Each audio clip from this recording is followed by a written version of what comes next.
Right, good morning, everybody. So the notebook that we're starting today is the string notebook. Now, it turns out that strings in Bash, well, everything in Bash, all data in Bash is just string, right? So all variables that you have in Bash, they all store string data.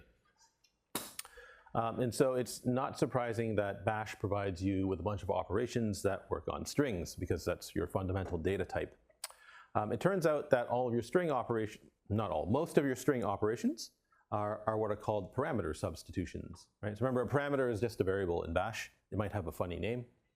And so when you use the value of a variable, it turns out that you can manipulate that value because it's a string, so you can manipulate it with a bunch of various string manipulations to get a different value for the variable. So this notebook is not comprehensive. It doesn't tell you about all of the possible expansions. If you click on that link there, that will take you to here. And if you scroll through this web page, so this is the official documentation for parameter expansions, and you'll see it's a fairly long web page, and there's lots and lots and lots of different substitutions that you can perform. For the most part, you don't need to memorize these substitutions. There's so many of them, and unlike other programming languages that you've used so far, like Python and Java, so in those languages, when you try to perform string manipulation, you call a function or a method. And by reading the name of the function or the method, you can pretty much guess at what that thing is going to do. Bash doesn't have functions or methods to manipulate its strings. Instead, it's got this special syntax. And so you have to remember all of these syntactic operators. And that's very hard for most humans to do. So I don't memorize, I haven't memorized most of them at all. And so if I'm reading someone's Bash code and they're doing some string manipulations, I basically have to look everything up. And so I expect you'll have to do the same thing. So I'm not going to ask you to memorize all of them. You need to know the basics, though. So you need to know how to get the length of a string and how to get a substring. So how to use indexing in a string. Anything else, I will tell you if I ask you about it on a test, right? So I'll give you the syntax for performing the operation. So one of the ones you need to know is, how do I get the length of a string? Right? And so remember, to get the value of a variable, it's $variable name. To get the length of the string stored in the variable, it's this funny syntax here, right? So it's $, then you need the brace, and then you have the hashtag, and then you have the name of the variable, right? So right away, even just getting the length of a string's got this funny syntax, right? You need to remember, I need to put the hashtag in front of the string, in front of the variable name, and I need to wrap everything in braces. Right, so if I have the string sys220, that's got 7 characters in it, so this thing had better print out 7, and it does. Right, if you skip the hashtag, of course, you get sys220. Right, if you forget the braces, I actually don't know what happens if you forget the braces. You get 0 string. Oh, right. So if you stare at this thing long enough, you can actually figure out what it's doing. Remember what $number does, it tells you the number of command line arguments, the number of current command line arguments. So here it's 0. And so you get the substitution 0, and then you get the characters str. Right? So you need the braces, and you need the hashtag. Right? No spaces anywhere. If you insert a space anywhere, you'll get some kind of error. Right? Okay, so there's how to get the length of a string. Substrings, not too bad either. The syntax is a little bit different than Python's slice. Oh, sorry, it looks similar to Python's slice, sort of, but the third value in the slice is different than in Python. Right. Okay, so the way that Bash's substring operation works is if you write down the name of the variable, and then you use a colon, and then you're allowed to use 1 integer if you like. So if you use 1 integer, that's the starting index of the substring, and Bash takes the rest of the string as the substring. So $brace s:0 is the entire string. Right, so that should give us A through J if we run that, and it does, right? So that's that one there. Right. If you say 1, so it's a 0 indexed string, right? So s:1 means give me the substring starting at the 2nd character. So it starts at the B, goes to the end of the string. Right, now remember, in Python and in Java, so Python slice or Java substring method, if you pass in 2 numbers, that second number is the stopping index, right? It's 1 after the index of the last character in the slice, right? In bash, it's not. It's the length of the slice, right? So S:3:5 means start at the 4th character and give me the substring that is 5 characters long. So the 4th character is the D, so we should get the DEFGH, which is right there, right? 3:4 means start at the 4th character, give me the substring that's 4 characters long. So we get DEFG. Right, so you have to remember that that second number is the length of the slice. You are allowed a 0 length slice. So there's a blank line here because this is the empty string. Right. All right, so Java, no negative indexes. Bash, you're allowed to use a negative index. It means the same thing as Python's negative index, right? Starting from the end of the string, at least for the first number. So the offset, so the first integer, is allowed to be negative, but you have to be careful when you use it. Right? So when you use a negative number, right, remember most of the time when you put a space in, where it's not, most of the time when you use a space where it's not required, bash, it produces an error in bash.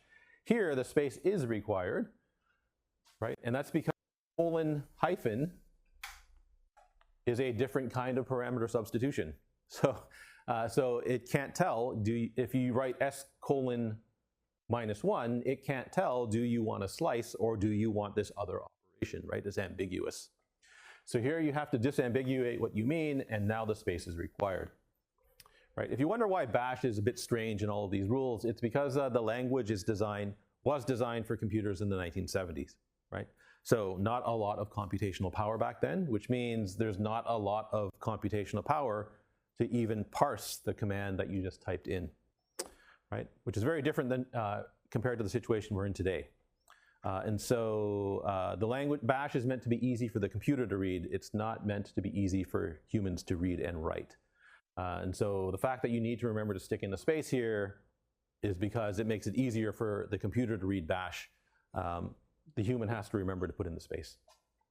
So the -1 means starting at the end of the string, right? So this is all characters starting from the last character, and so you just get the J, right? So this is exactly the same as the Python slice, right? -2 means start at the second last character, so that's the IJ, and -3 means start at the third last, right? Now the length is also allowed to be negative, right? So the funny thing is, here, if you use a negative length, right, you don't need the space in front of the length. In fact, you can't use it. I don't think you're allowed to use the space here. Oh, never mind, I'm wrong. You are allowed to put the space in here. So the space here is optional. The reason is because when bash reads this expression, right, this is a colon and then a number, so it knows you're doing some sort of it knows you're doing some kind of slicing, and so it knows that the second colon will be followed by another number, so it doesn't have to worry about the space here. Right? In other words, it does not get confused with the slicing or the :hyphen operation. If the length is negative, then that's treated as an offset from the length of the string. Right? So this is so here you get the expansion starting from there, going to but not including that index there. So now it behaves like the Python slice, which is weird. Right? Sometimes it's a length, sometimes the second number, if it's negative, the second number is treated as another index. So here we start from the first character of the string, go up to and including, up to not including the last offset in the string, the last index in the string, last character in the string. Right? So start at the second character, go up to but not including the second last. Right? Start at the 5th character from the end, go up to but not including the third last character in the string. And so that's F and G. Okay, so that's how you get a slice. Now everything else, you don't have to commit to memory, right? So the rest of the notebook, don't bother committing it to memory. If you need to use them, look them up.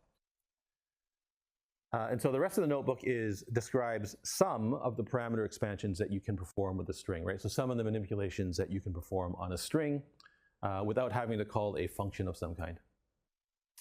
Okay, so the next substitution uses the hashtag not in front of the name of the string, right? That's the length of the string, but after the length of the string. So now it means something else, right? And there's two variations of it, right? There's one with a single hashtag and there's one with a double hashtag.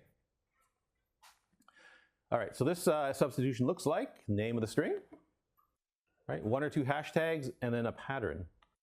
So the pattern is the same type of pattern that you would use with wildcard matching, right? With file name matching. So you can use the star, you can use the question mark, and you can use the square brackets with characters inside the square brackets, right? So it's the exact same form of pattern matching, except now it matches patterns in the string, right? You're not matching file names now. So if your pattern contains a star, that means match any character, including the empty character, right? If it contains a question mark, that means match any single character, not including the empty character. Right? And if you use the square brackets, that means match any single character inside of the square brackets. Right? And so you can define a pattern here using the wildcards. And what the hashtag operator here does, it removes the leading part of the string. Right? So you take whatever's stored in your string, right? You look at the pattern, right? And if that pattern matches the start of the string, it removes the shortest part of the start of the string that matches the pattern. Right? The double hashtag means remove the longest part of the start of the string that matches the pattern. Right?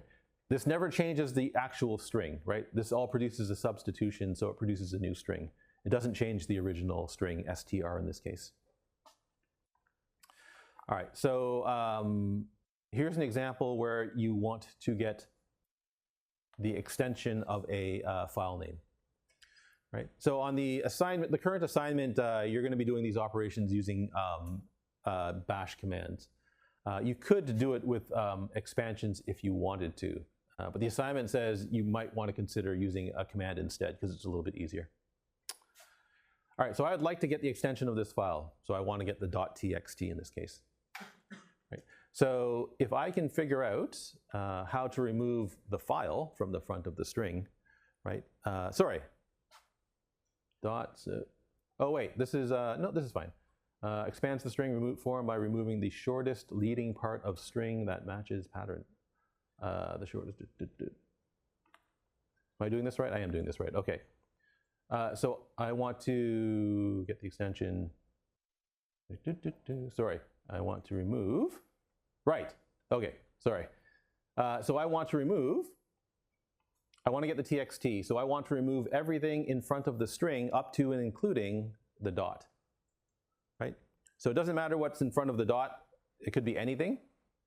Right. Then I want to remove the dot, and I want to leave the txt as, or I want to get the txt part of the string. So in this case, if I write the variable name and then the hashtag and then star dot, right? What does star dot match? Star means match anything, right? Any number of characters, right? Dot means the dot. So look at the start of the string, right? And that's what matches the pattern, right? That's the shortest part of the string, shortest part of the front of the string that matches the pattern. So it removes the file dot, and that leaves us with txt. Right? Similarly, if I use hashtag, that removes the longest part of the front of the string that matches the pattern. Right? So again, the pattern is star dot, so anything followed by a dot.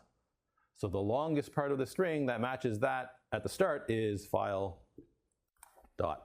So remove that, and that leaves us with the txt. Right? Now, that's great if you have a file that has a single extension, so it only has one period in it. But it's not unusual for files to have multiple periods in them. And so in that case, the extension is normally, just the last part at the end. There's normally the last string at the end after the last dot. So here I want to strip off the file .txt and the dot. Right.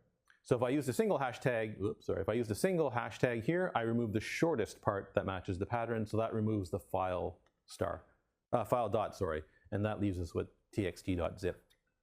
Right. To remove everything except for the extension, I want to match the longest part of the string that matches the pattern, so that would be star dot in this case, right? And that gives us a zip here. Okay, so there's a bunch of variations of operations that use either a single or double operator, and the meaning changes depending, the meaning is generally similar, but changes slightly depending on exactly what the operation is. Okay, so why would you want to do this, right? Why would you want to get just the name of the script, right? So inside of a script, sometimes you want to, sometimes it's useful just to get the name of the script, right? Now remember what $0 does, right? So $0 doesn't give you just the name of the script, it gives you the full path name, it gives you how the script was run. So if you run the script from a different directory, it gives you the path leading up to the script, right? If you just want the name of the script, so this is scriptname.sh, right? If I just wanted to get the scriptname.sh and not the path leading to it, you need to strip off the path that leads to it, right? And so what does the path that lead to it look like? Well, you know for sure that path is going to end in the directory separator, right? The /, right? And you'd like to remove everything in front of it, so that's star, right? And you'd like to remove all of the directories leading up to, all the directories in the path leading up to the script name. So I need to use hashtag, right? Remove the longest part of the front of the string that matches this pattern, right? And so that will work. So here, if I run this script here, right? $0 is all of this, right? If I just wanted the name of the script, I need to strip off all of that, right? And the pattern that matches that, or a pattern that matches that, is */, right? Any character up to and including ending at the slash. Sorry, any number of characters and then ending at the slash. Right? So there's an example of when you might want to use hashtag, right? Or just the single hashtag. Okay, so if I can remove the front of a string, is there a way to remove the trailing part of the string? The answer is yes. Right? So it's the exact same thing, except this time you use the %sign. Right? So the %sign lets you match a pattern at the end of the string. %pattern removes the shortest part at the end of the string that matches the pattern. Right? %% matches the longest part at the end of the string that matches the pattern. Right? So in the previous example, we were getting the extension, right? The % is useful for getting the name of the file, right? So instead of getting the txt, you might want to get file or file.txt, right? So here, the pattern changes slightly, right? I would like to remove the trailing part of the string that includes the extension. So I would like to remove the .txt. Right, what is a pattern that matches that? Well, it starts with a period, so there's your dot. And then it has any number of characters after it, so that would be the star. Right? And so both of these will produce just file. Right? If you use the single %sign, remember that removes the shortest part that matches the pattern. So the shortest part that matches .star at the end is .zip. So we'll remove that from the string and we get file.txt. Right? If you want to remove all of the I guess extensions here, right, you would use %% and remove the longest part at the end of the string that matches the pattern, and that would give you file. All right, any questions so far? The syntax is wonky, right? It's really hard to get used to. The best way to get used to it is just to play around with it and see what you get. Okay. So there's a bunch of these operations here that follow this single operator or double operator. So again, if you go to the parameter expansion documentation and scroll a little bit down,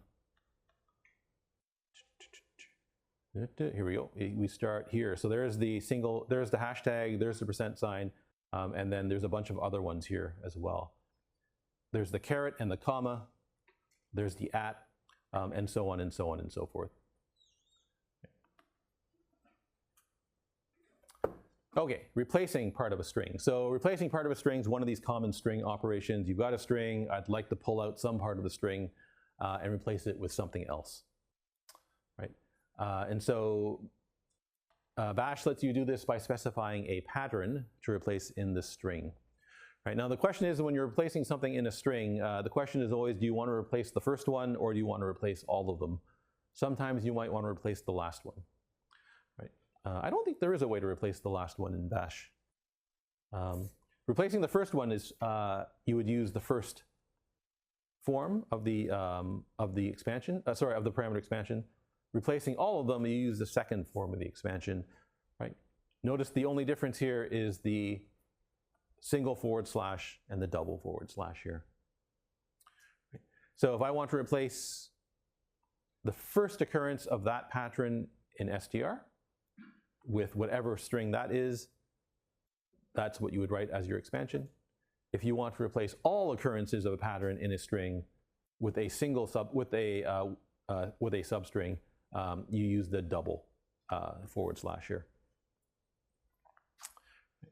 Okay, so your substrings and your patterns, they don't have to have the same length, right? They can be of any length. I think the examples here always use length 1, so it's a bit deceiving. So here's my string sparring with a purple porpoise, right? I would like to replace all the p's with a t. I would like to replace the first p with a t, right? And so if I replace the first p with a t, I get starring with a purple porpoise, right? Remember, the string itself doesn't change, right? This results in an expansion. And so that's a new string there computed using S. Right? Replacing all the p's with a t gives us sparring with a purple porpoise. Right?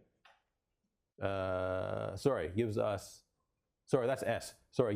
starring with a turtle tortoise. Right? Again, notice the original string itself does not change.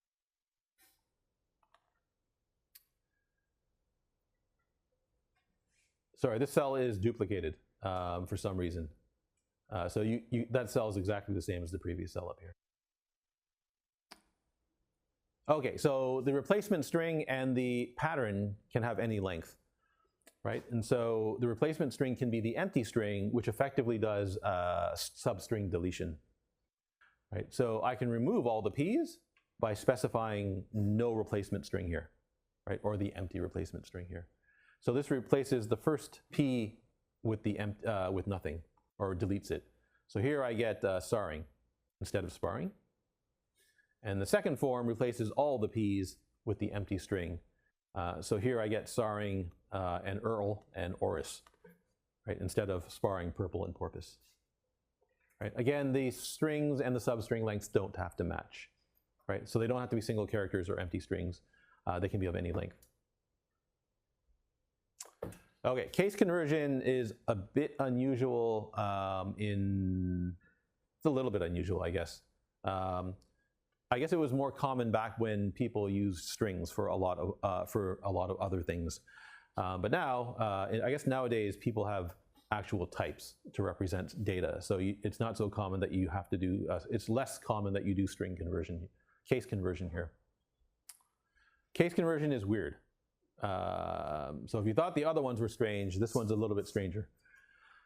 Okay, so the comma performs conversion to lowercase, right? So single comma followed by a pattern expands to the string where you might convert the first character of the string to lowercase, right? When does the conversion occur? The conversion occurs if the first character of the string matches this pattern, right? If the first character of the string does not match that pattern, no conversion happens. If you want to convert to uppercase, or the first character of the string to uppercase, that's the caret, right? Again, the same rule applies, right? If the first character of the string matches this pattern, then the first character will be converted to uppercase. If it doesn't match that pattern, nothing happens. Right? So it's weird that you're specifying a pattern here because you're just matching a single character, right? But that's the way the operation is defined. So here is my string ABC, right? So I would like to replace, I want to convert that A to lowercase, right? So I can try to do it, oops, yes, I can try to do it that way right there, right? So single comma, so that's going to convert to lowercase, the first character to lowercase. If the first character is an A. So that should work.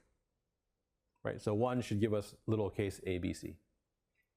Okay, second one, single comma. So that should replace the first character of str with its lowercase form. If the first character matches the string ABC, which of course it does not, right? 1 character is not equal to 3 characters, so this doesn't actually perform the replacement, right? That's why it's a bit weird that this is specified as a pattern, but you'll see why it's specified as a pattern in a minute. So 2 leaves the original, does not do the conversion. There's the square bracket pattern that we talked about when we talked about file name matching, right? Wildcard matching. So square brackets ABC, the pattern is any one of the A, the B, or the C, right? And so do any one of these characters match the first character of str? The answer is yes, so the conversion happens, right? You're allowed to use the question mark. So the question mark means any single character. So is the first character of str any single character? The answer is yes, unless str is the empty string, right? And so again, the conversion happens. Right? If you specify no pattern, that means always replace. Right? And so str comma means always convert the first character of str to lowercase. And so now you get the conversion. Right? The reason patterns are used is because you can replace, is because of the second form, which I'll show you in just a minute. So here is the uppercase version. Right? It's the exact same thing. Right? I have a lowercase string here. Right? I want to convert the x to uppercase X, right? So the pattern here is just lowercase x. So does that match the x up here? The answer is yes. So the conversion will happen. Right? Here my pattern is XYZ. So is the first character equal to XYZ? The answer is no. So the conversion does not happen. Right? My pattern here is any one of U, V, or X. Right? That's a character class, so any one of the characters inside the brackets. So the answer is yes, so the conversion will happen. Right? Question mark, replace, the pattern is any single character, so that matches the X, so the conversion will happen. Here is no pattern, so that means always replace. Right? And so here you will get the following output. Right? So uppercase X, that doesn't work, and the rest also work in this case. All right, so why are they a pattern? Because there's also a comma, comma, and caret, caret form, right? The comma, comma, and caret, caret forms attempt to convert every character of str by matching each character to a pattern, right? So now instead of just doing the first character, you're going to attempt to convert every character, and the same rules apply, right? You're going to check if each character is equal to that string there. Right, so I'm going to try to replace, I guess what am I replacing here? Okay, so the first example here, I'm going to replace uppercase B with its lowercase version. Right, so what double comma comma means, process every character of the string, trying to match it to a B. If that character matches the B, replace it with the lowercase version of the character. Right, so here you're going to get, number 1 will be A, and then the B gets converted. Right? Nothing else gets converted. Here, each character is matched to the string ABC, XYZ. So no single character matches that string. So the entire string remains unchanged. Right? That says match any one of A, B, or C.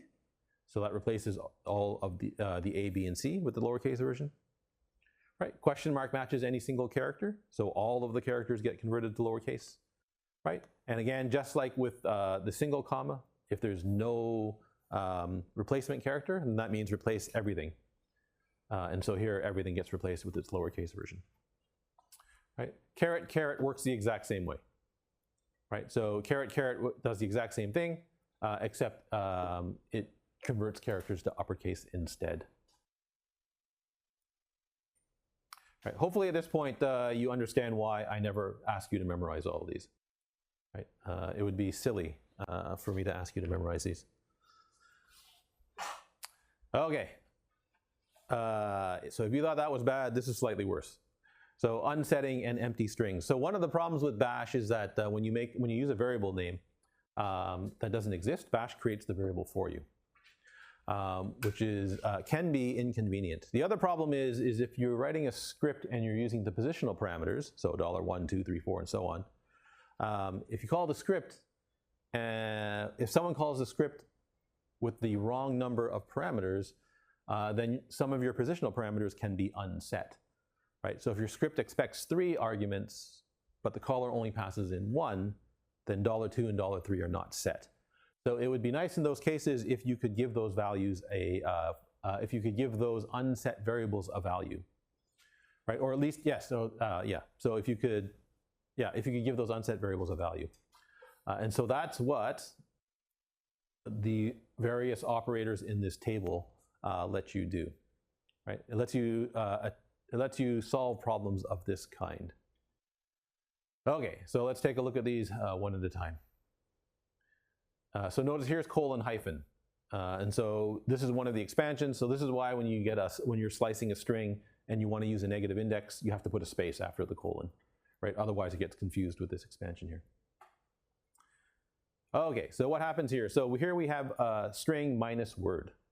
So this expansion does 3 different things depending on exactly what str is, right?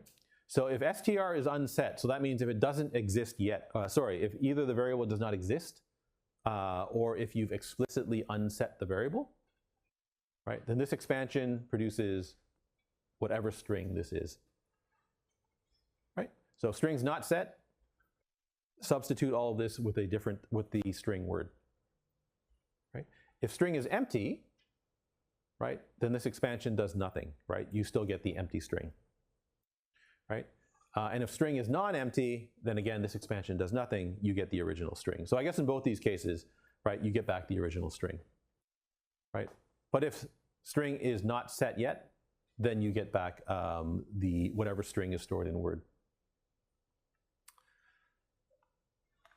So the colon modifies the meaning of what happens if you have an empty string. Right? So it means the exact same thing as the first one. Right? If string is unset, right, the result is whatever string is stored in Word. If string is the empty string, then again, you get back what was ever stored in Word. Right? And if string is set and is not empty, you get back whatever string was in string. Right? And so this lets you replace a variable that was either unset or empty with another value. Right? Okay, single equals.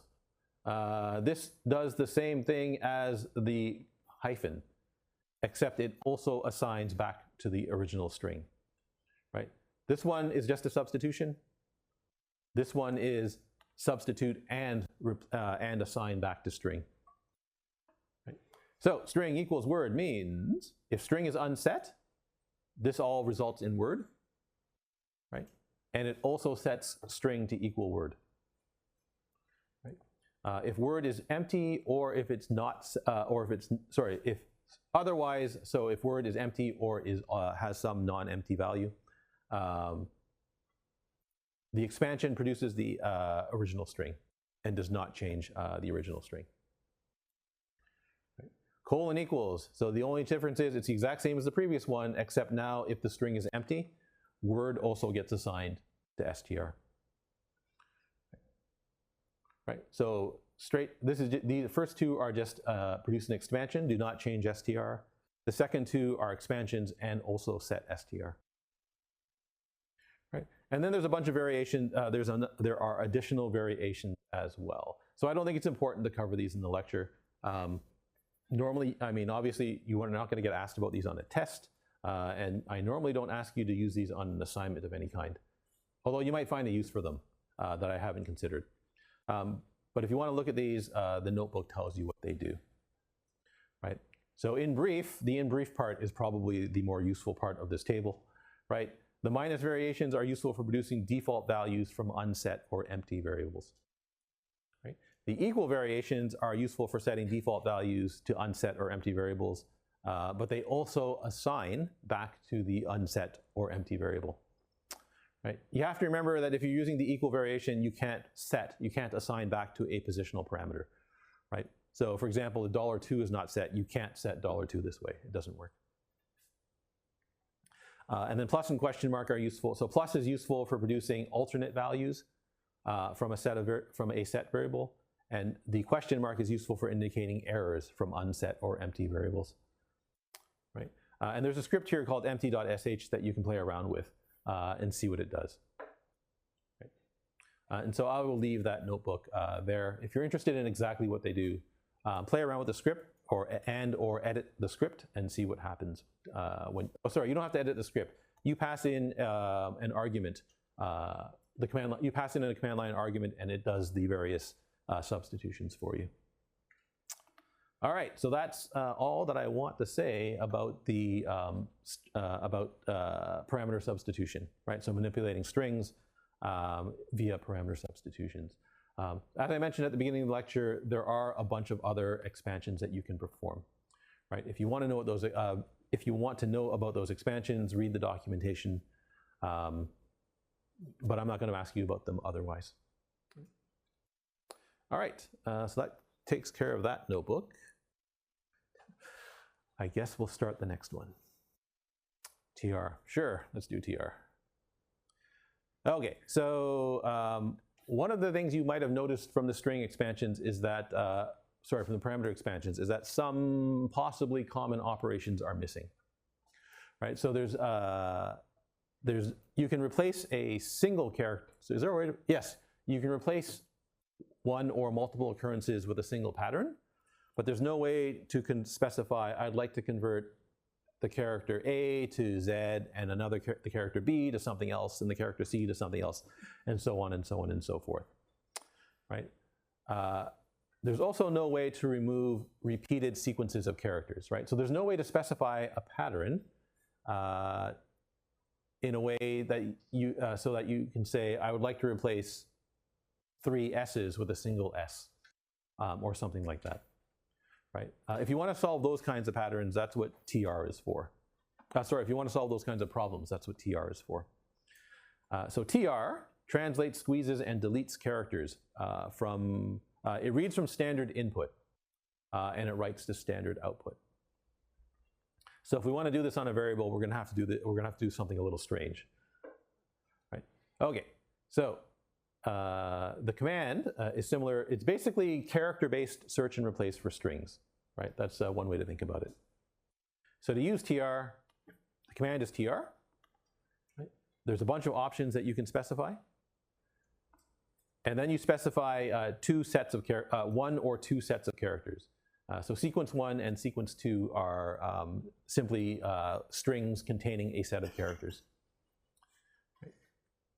Okay, if you pass in sequence 1 and, so notice this is in square brackets, so this is optional. So if you pass in sequence 1 and sequence 2, TR performs translation. Right. So in other words, it maps every character in set 1 to the corresponding character in set 2. Right. If it encounters a character not in set 1, that just gets passed through unchanged, right? So TR is a bit fun. It's a little unusual. So TR reads from standard input, right? And then, so if you want to apply this to a string that you've stored in a variable, you basically have to print the string and then echo that or pipe that to TR, right? So to print the string, you can use echo if you want to. What I haven't told you about echo is that it behaves funny if it has unusual characters. Right, so you should be a little bit careful when you use echo. Right, the printf function behaves a little bit nicer if it has special characters in it, and you can actually specify exactly how it should behave. But printf is harder to use than echo, which is why I normally just use echo in this course. But because we might want to deal with special characters, I'm going to use printf in this notebook. So the way printf works is you write printf. Right? The next argument here is what's called a formatting string. %s means treat the next argument that you pass in as a string. Right? And so it's going to print whatever's stored there as a string. Right? There's various conversions here. So you can try to print it as an integer value.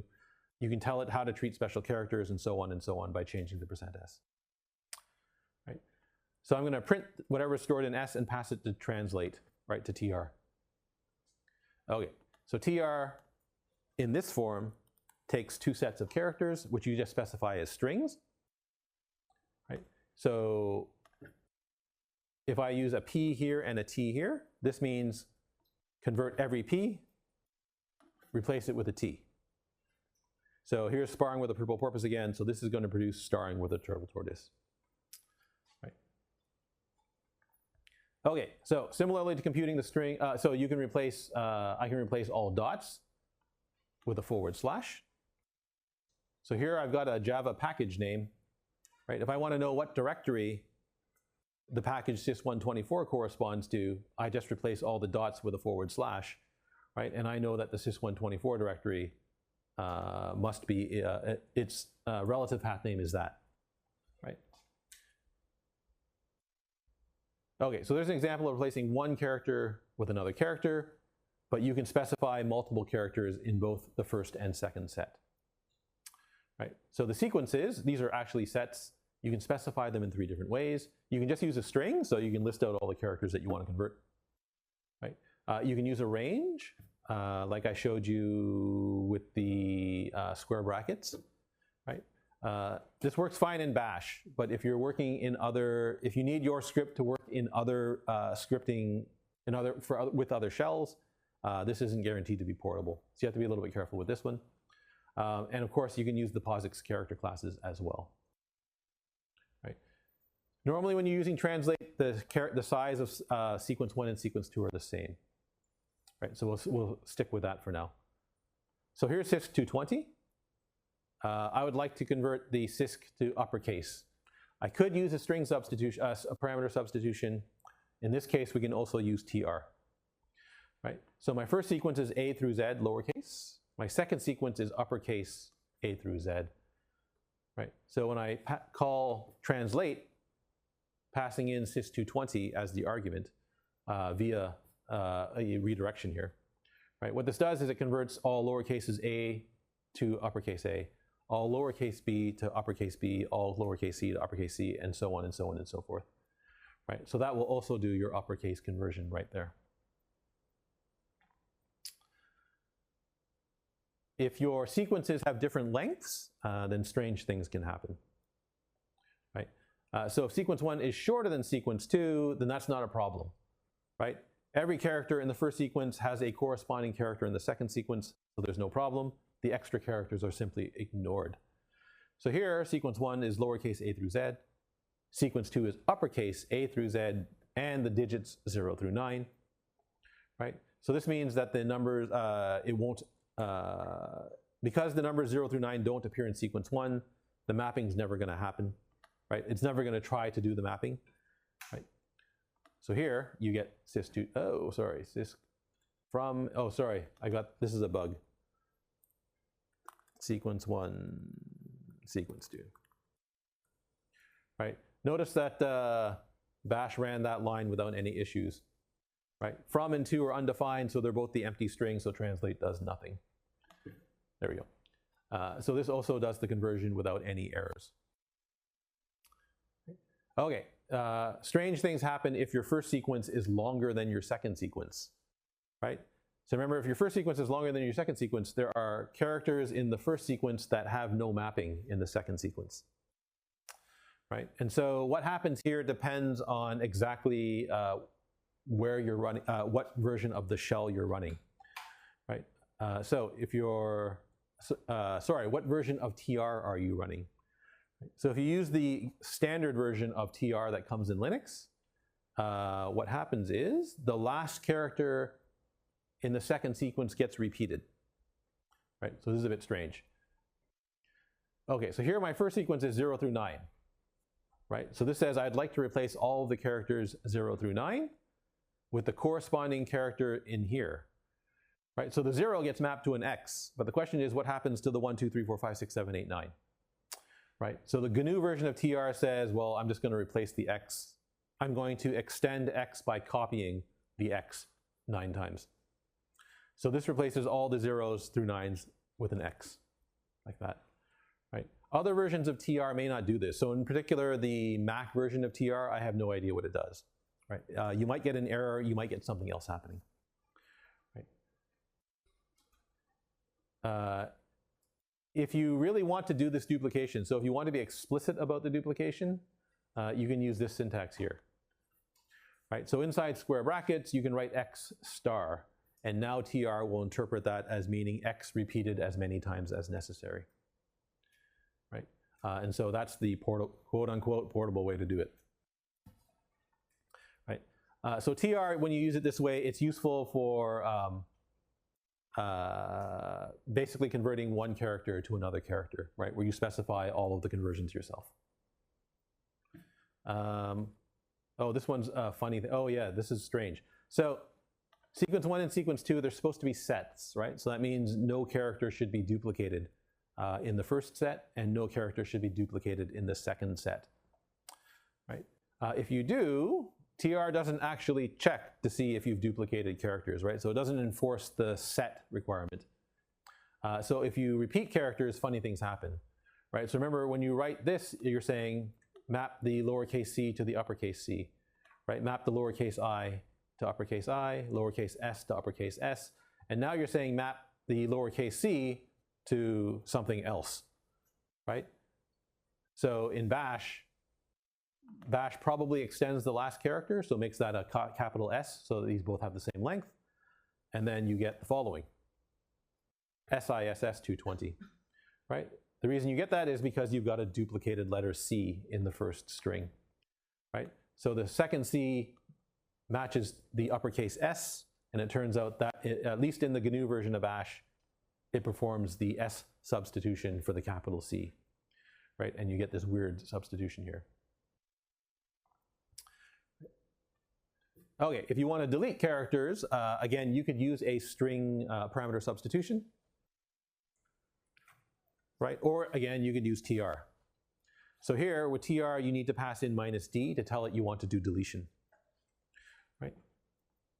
That sequence there, those are just the characters that you would like to delete from the input, right? So if I would like to delete the hyphen, right, I pass that in as sequence 2, I use the -d option, and that deletes all of the hyphens, or at least it should. Sequence, yes, another bug, sorry. Sequence 1, there you go, right? And so that deletes all of the hyphens. Right, so deletion is pretty straightforward. It's easy to remember how to do that. Squeezing repeated characters. All right, so when you're working with strings, especially when you're working with strings that come from a user, from user input, or if you're reading it from a file, if your data is formatted in some way, right? So some piece of data, space, some piece of data, space, some piece of data. It's often the case that your data, when it's coming from an external source, the delimiter character gets repeated. So here I've got A and then a bunch of spaces, BCD a bunch of spaces, EF a bunch of spaces, right? So this screws up programs like cut, right? Where cut works with single delimiters. It doesn't work with duplicated delimiters, right? And so the one way to get rid of the duplicated spaces in this case is to use TR and tell TR to squeeze out all repeated occurrences of a character, right? So TR -S, right? Replace any character in that set with one instance of the same character. So here my set is just the single space. So this will remove all repeated occurrences of the space, replacing each occurrence with a single space, like that. Right, so if you have a colon delimited file or a tab delimited file, we'll talk more about those later in the course. You can also get rid of those duplicated delimiters using TR. You can also perform all these operations, squeezing and deletion at the same time. So you can delete characters and remove duplicated characters using one invocation of TR, right? Oh, this notebook is stops without the example. So there's a missing example here. So there's meant to be an example that shows you how to do this, but I guess I didn't put that in. So I have to fix this notebook. I'll make a note of that. And so there's the TR command and string and parameter substitutions, right? How to manipulate strings. You might find some of this stuff useful for the assignment. You might not. there are ways to do the assignment without using, without doing any string sub. Oh, is there a way to do it? I don't remember what questions I asked you anymore. You might have to do a string parameter substitution somewhere. But that's all I have for you for today. I guess the next day we'll move on to the next notebook, which is going to be, regular expressions. That'll be fun. All right, so I'll see you tomorrow.